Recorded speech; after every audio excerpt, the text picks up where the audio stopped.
Oh, I think I got a concussion. Well, welcome everybody to this week's episode of Dr. Freddie Said So. And this week's topic is about concussions. And it's a very hot topic in the news these days, especially if you love sports, whether it be football or rugby, soccer, and obviously hockey, Canada's favorite pastime. One of the biggest concerns with athletes today is having a concussion. And it's not really a new thing because it's been happening for years and decades. It's just now in the news because now we're starting to understand through research how traumas to the head don't just affect the bones of the skull, but also affect the very delicate structure of the brain inside. And so because the brain is soft and it's so important, it's protected by the hard skull, just like we have a helmet to protect our skull, but helmets don't prevent concussions.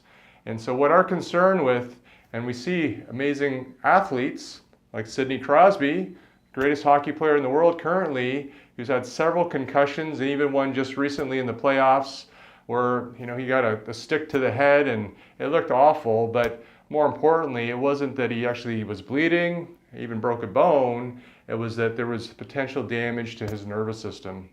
And so remember, your nervous system is the master system for your entire body, and it's so important that God put this hard structure around it to protect it. And so we have to make sure we take care of our nervous systems, because it's not just athletes that become challenged through having concussions. It can lead to problems not just with memory, vision, hearing. It can also cause problems with dementia, even in severe cases lead to depression and suicide. And so the problem is that we won't necessarily see the effects of concussions right away, but with repeated, even small traumas that a lot of us used to shake off, we would kind of think we just got our bell rung. Well, those are the things that can add up over time and can lead to debilitating issues down the road. So as a chiropractor, our specialty is in the nervous system, not just in athletes, but also in children and people that on a day-to-day basis are putting stress on their nervous system. Whether you just have a slip and fall rollerblading, like one of my patients did recently, who she knew that she didn't break anything, but she knew the importance of getting checked, even though she had hit her tailbone, just the whipping motion of her head going back could cause subluxations in the spine, potentially shake up the brain as well.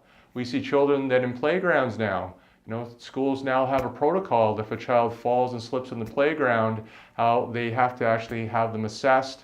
And although a medical doctor may assess them for trauma and potential concussion, medical doctors are not trained to check for vertebral subluxations. And so if you know anybody that's ever had a trauma, a fall, or just an impact, even at 10 kilometers an hour in a motor vehicle, that can cause subluxations in your spine and your nerve system. So at least get it checked. And by getting it checked, then you can minimize damage, not just now, but obviously accumulated damage down the road. Then it can affect your mobility, your health, and obviously your dreams. So if you have any questions at all about concussions, just put them in the box below here in our Facebook or YouTube page. It's Chiropractic First Natural Health Group. Check out our new website at chiropracticfirst.ca. And please keep the questions coming. We'd love to answer any topics or questions you have. Please forward this to a friend, like it, put a big heart on it, and make sure that you follow us so you can be optimally well. Have a well-adjusted day.